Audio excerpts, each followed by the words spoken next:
This is Jennifer Gonzalez welcoming you to episode 135 of the Cult of Pedagogy podcast.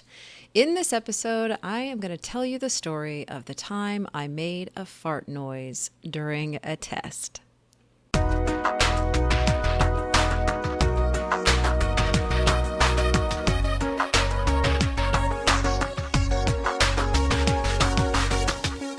Normally, I start these podcasts off with a quick introduction, then I do a little bit of housekeeping, and then I continue with the show.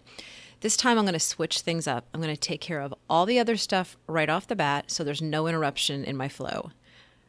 So I want to start by thanking my sponsors, the people who make it possible for me to put this podcast out there. The first is Public Consulting Group. PCG is a national organization that supports teachers and school districts in providing high-quality professional development. PCG's online professional learning catalog is approved for continuing education credits nationwide, allowing teachers a cost-effective and efficient way of engaging in professional development, leading to license renewal and pay increase. PCG's courses range from short one-hour workshops to in-depth graduate-level courses, allowing teachers to create a customized playlist of content to meet their individual career needs. PCG has teamed with leading educational experts to bring you valuable tricks, tools, and strategies for immediate application in your classroom. You'll also receive individualized coaching from PCG's virtual facilitators throughout your course. PCG believes that the learning never ends, and they want to help you help your students succeed. Visit cultofpedagogy.com/PCG to find out more and use the code CULT20 to get $20 off your first course. Support also comes from ViewSonic.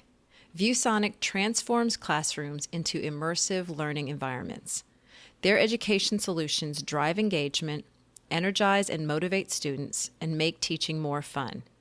From Viewboard interactive displays and MyViewboard digital whiteboarding software to projectors and monitors, ViewSonic's award-winning solutions are here to help teachers stay connected and collaborate in their classrooms.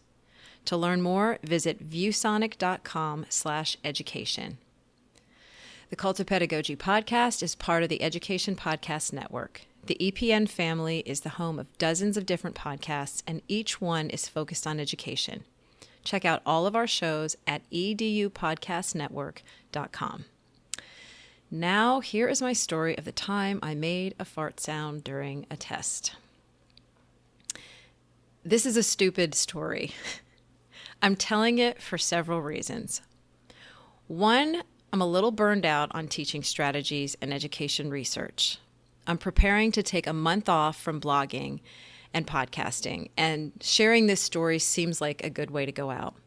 I'll get back to all the really important stuff soon, but for now, I'm just going to tell a little story about a moment in my teaching career that has always stuck with me and has probably also stuck with the students who sat in my classroom that day. I'm also telling it because it might be worth more than a quick laugh. I think at least 2 valuable lessons about teaching might be buried inside it. So after I tell the story, I'm going to see what nuggets of wisdom I can extract from it. Finally, I'm telling it because it's inappropriate.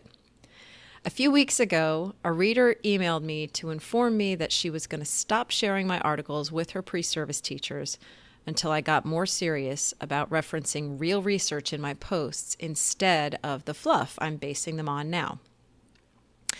That email made me take a good hard look at my body of work, and I realized it's been a while since I wrote something truly fluffy, something that didn't even pretend to be research-based. I decided I was long overdue for some fluff. The world is full of serious academics who have devoted years to learning how to conduct, consume, and disseminate high-quality research. I am grateful to these people for the work they do, and I try to help them get the word out about what they're learning. But I am not one of them. I hope I have never given the impression that I'm trying to pass myself off as belonging in their ranks. I am something else, someone who tries to stand in the space between the serious academics and the people on the ground, grinding out the teaching work day after day. I'm trying to build bridges in that space. My building materials are practical advice, the wisdom of academics and practicing teachers, and clear, simple language.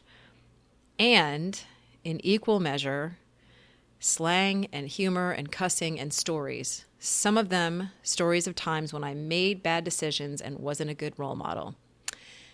So here's one of those stories. It was an honors class, 7th graders, gifted and talented language arts. They were pretty well-behaved kids. They took themselves and their work as seriously as 13-year-olds could. Not that the class was all business. They goofed around some, didn't always do everything right. They socialized, they freaked out, they complained, just like any kid that age. But in general, an easy group to work with. One day, they had a test to take. This was around February or March, by which time I had gotten to know them pretty well and we had a routine down. I have zero memory of what the test was over. That's not important. Just picture them all sitting in their desks. About 30 of them. Lined up in rows, pencils sharpened, tests handed out.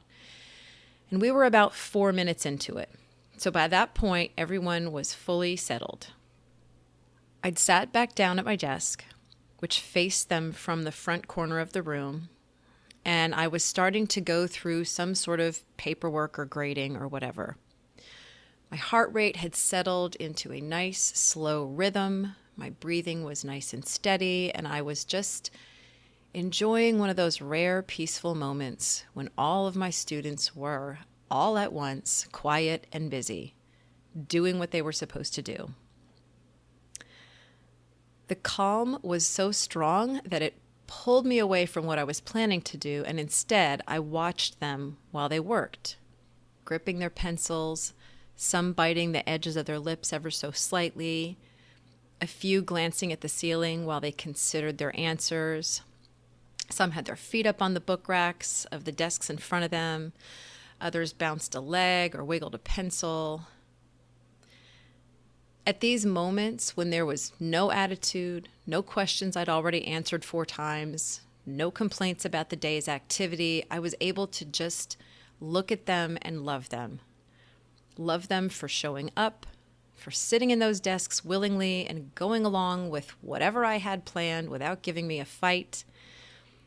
It was a level of trust we'd all arrived at, an unspoken agreement that they would come here and let me teach them stuff and they'd try their best to do their work well. It was at these times that I stopped seeing them as a giant blob of creatures whose sole mission was to give me more work and aggravation, and I could just appreciate them as precious individual people.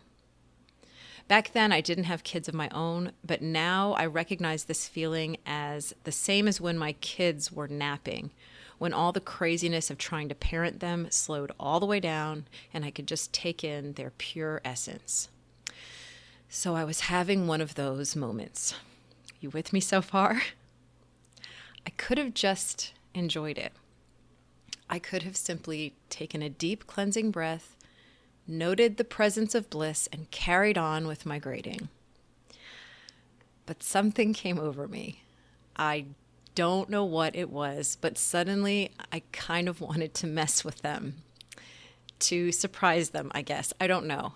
Call it crazy, call it a moment of raging immaturity. I was just overcome with a desire to make a really loud fart noise right in the middle of all that beautiful peace and quiet. So that's what I did. I looked out over them, pressed my lips together, and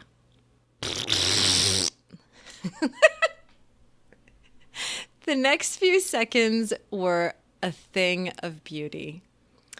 All 30 of them jerked their heads up at once and stared at me, mouths wide open, incredulous.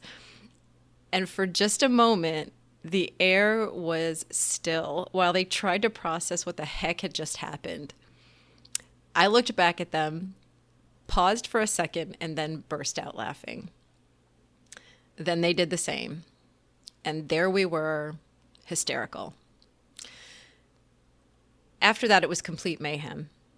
We laughed for about 2 solid minutes without any breaks. Then the hysterics turned into chatter with the kids telling me they couldn't believe I did that, asking me why, and comparing reactions with one another.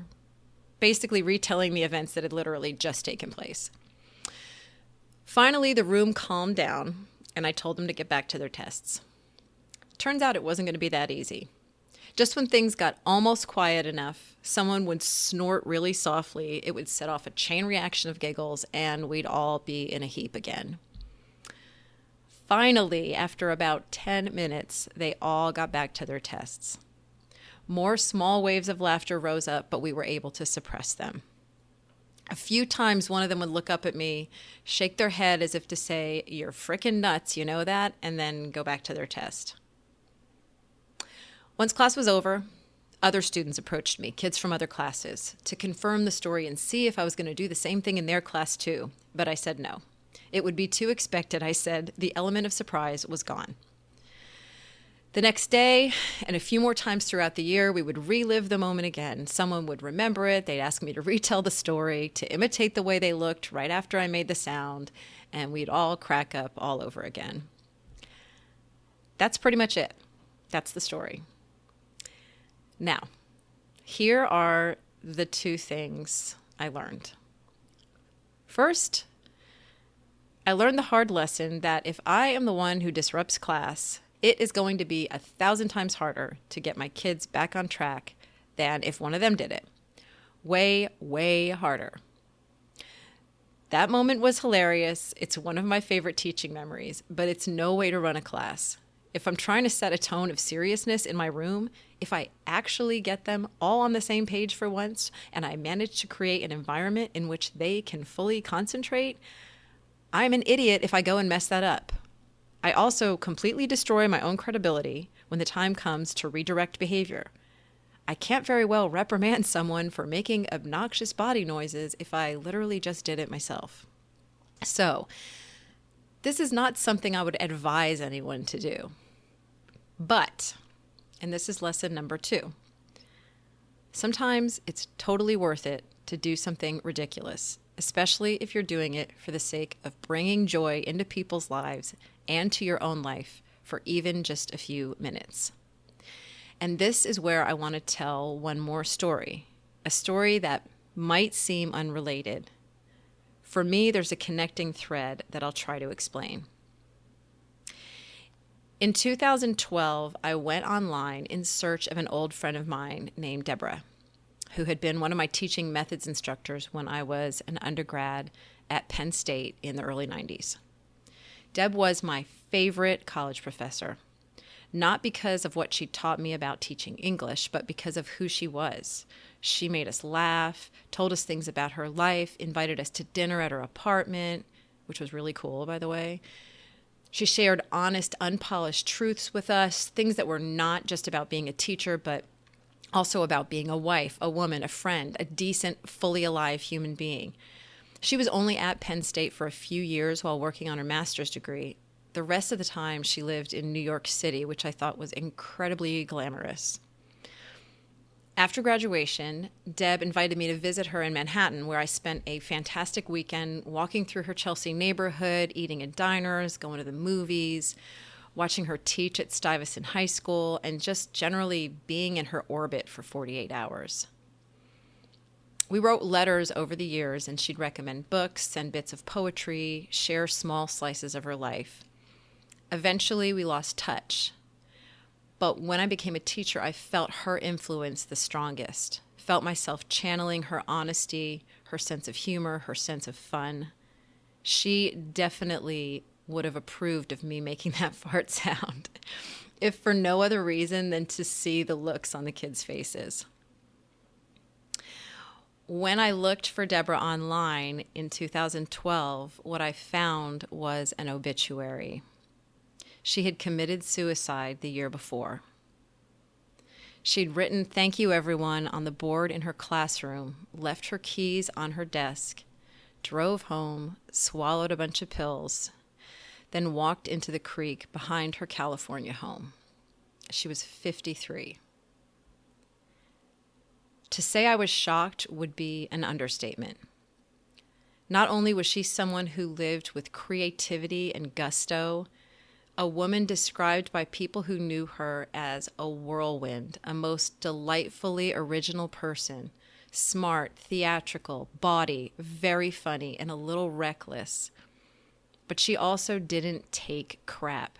She put up with no one's BS. So it's hard and more than a little devastating to imagine the level of depression she must have been experiencing to give up the fight and actually succumb to it.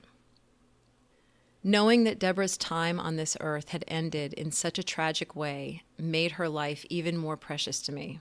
It made everyone's life more precious to me. We really have no idea what other people are struggling with, the pain and loneliness and despair that might be making life unbearable. We may never know until it's too late. But we have right now. Every day we have a right now. We gather in groups inside buildings and classrooms, and we get to decide what to do with that time. It's an incredible privilege, a huge opportunity.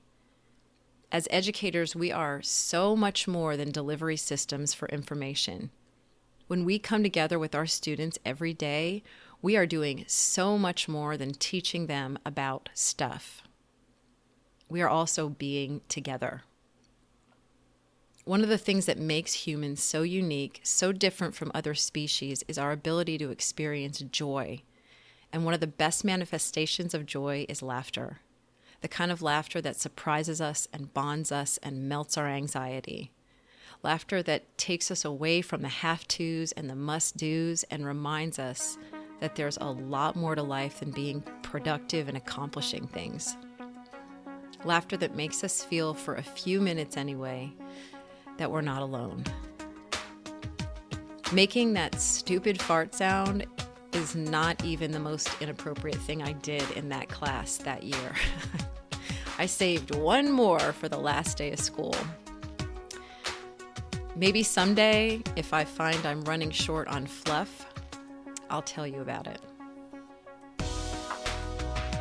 To read a written version of this post, visit cultofpedagogy.com, click podcast, and choose episode 135. To get a weekly email from me about my newest blog posts, podcast episodes, and products, sign up for my mailing list at cultofpedagogy.com/subscribe. Thanks so much for listening, and have a great day.